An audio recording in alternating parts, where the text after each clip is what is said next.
So our Northwest Neighborhood Association is this area in general. We're looking down the foothills to the proposed development. We're part of the Northwest Planning Area of Boise. That starts about at Collister or so and goes west. We're past Gary Lane, and Gary Lane out to Old Horseshoe Bend Road. To the south, State Street becomes Highway 44. To the north, Old Hill Road. This whole area is projected to grow quite a bit. In 2010, they projected a lot of growth up into the Dry Creek area over here, Avamore, etc. Here we are. This is a red circle is the area of interest. I do think it's important to mention Boise's plan for transit-oriented development and how the nodes will be built along State Street. These are intended to focus high-density development and transit-oriented development on State Street. Number 7 is Old Horseshoe Bend Road and Highway 44. 5 is Gary Lane and State Street. There may be a proposed one on Bogart Lane and State Street. As you can see, the walkable distance doesn't get up here to the proposed development. We also have just a lot of things going on in this neighborhood. We could talk all night about this, but there's also a proposed urban renewal district going all the way from Whitewater Boulevard out to Eagle and development here. It's just another form of uncertainty in our area. This is the area looking to the west. We are now creating a neighborhood plan, and our area is kind of interested in that we are specifically called out in Boise Comp Plan to say, identify an appropriate mix of land uses and bike and pedestrian connections. So that's in the existing comprehensive plan.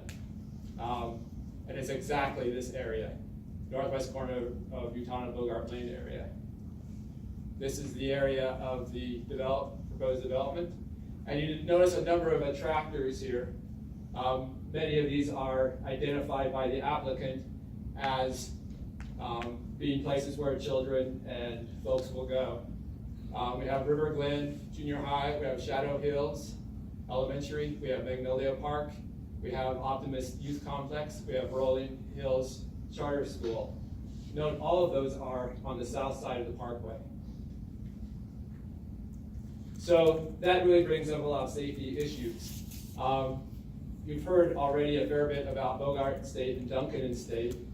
Bogart and Hill Road Parkway and Duncan and Hill Road Parkway are equivalently dangerous. The new entrances onto the Hill Road Parkway will also add to the general confusion along the parkway. Those landfill trucks are a very serious issue. We'll talk more about those later. The pedestrian crossings, it cannot be overemphasized. The condition as it is today is dangerous, and we have lots of cyclists. This is kind of the route out from anywhere in north of Boise River if you want to go west. I wanted to pull up a note from my dad. This was during the comment period when the parkway was being permitted, and you may remember that was a very controversial and difficult time for the neighborhood. The parkway kind of both literally and socially split our neighborhood apart. But what my dad pointed out was how good it would be for walkers and bikers. And he says, few valley roads provide a sufficient combination of vehicle use together with pedestrians for protection for walkers and bikers with varying physical abilities. Skateboarders and inline rollerbladers. That didn't take off so much, but the point is that this is the way it was presented to the public as a very nice way for people to walk and to bike. Those landfill trucks are serious. We have about 45 one-way trips per day now. They are loaded up to 50 tons, so these are very serious.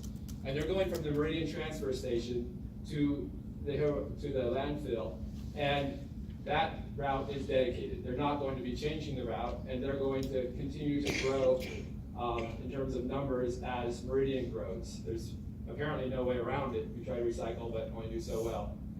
And again, thank you for remembering that the 85th percentile of Hill Road Parkway is 44 miles per hour. So if those are traveling at that speed of 50 tons, it takes a while to stop. I have a video here which you can't see, but if you're looking to the east from the current North Duncan to Parkway exit, those landfill trucks, you have about 4 seconds after you see them coming around the corner there to cross on by foot that first section. You have to be prepared to run, I mean, frankly. So, fortunately, the applicant has agreed to put the pedestrian crossing in at Bogart before during phase 1. I do think it's important to think about how this is going to work once we create a roundabout at Bogart and Hill Road Parkway with those big semi trucks moving through the area. It's just something to think about, how is a hybrid crossing going to work. Again, if we look at Duncan, however, which is here, and the proposed extension of Duncan into this smaller parcel here, all those children and people will also need to cross Hill Road Parkway, and that was near the photo. I just showed you the photo of the truck coming this way from the existing Duncan entrance. But these people, kids, are not going to go down here, cross, come back over here to go to the park. They're just not going to do it. They're going to run across. So we need to treat this intersection with the same level of concern as the Bogart intersection. It's below the north side is below grade, so about 5 feet or so. That makes it a little extra complicated. Looking either direction, looking here to the west. Again, we have some site restrictions. And I had a video, but it's not taking. But you're about to see these people quickly look to the right as a landfill truck comes around this corner there, and then hurry on past. I didn't really spend a lot of time taking video of people trying to cross the parkway, but it's a real issue. We'll talk a little bit more about this later, but we are in an interesting situation. When Shadow Hills Elementary School was permitted, the process by LUPA is supposed to account for any proposed highway district in the area. And then it goes through a number of safety issues that need to be addressed when you create a school next to a highway or a proposed highway. This didn't actually happen. Here's ACHD's map, which they submitted, giving approval for permitting the elementary school, and you see no Hill Road Parkway there. Now, this was done in 1997 and 96.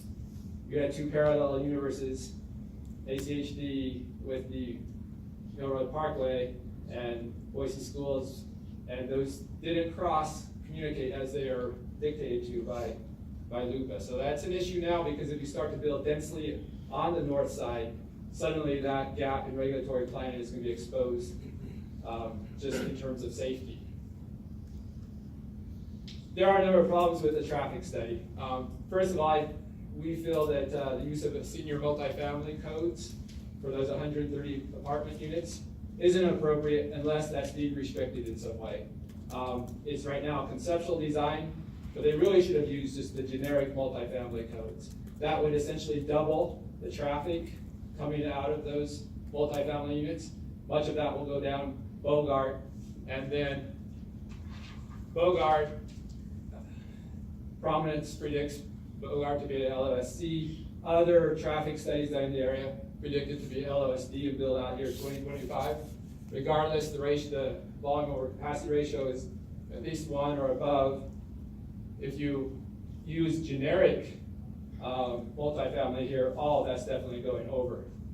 Another difference between this traffic impact study and others that were done in the area, this one only lists 13 accidents at Bogart and State.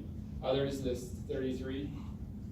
And again, it does not address the dedicated landfill haul route on Hill Road Parkway. They do count heavy trucks in intersections, but oddly they have them turning, and none of these landfill trucks turn, so they seem to have been ignored.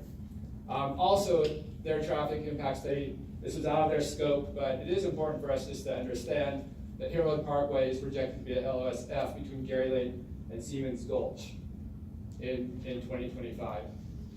So there is a lot of uncertainty here.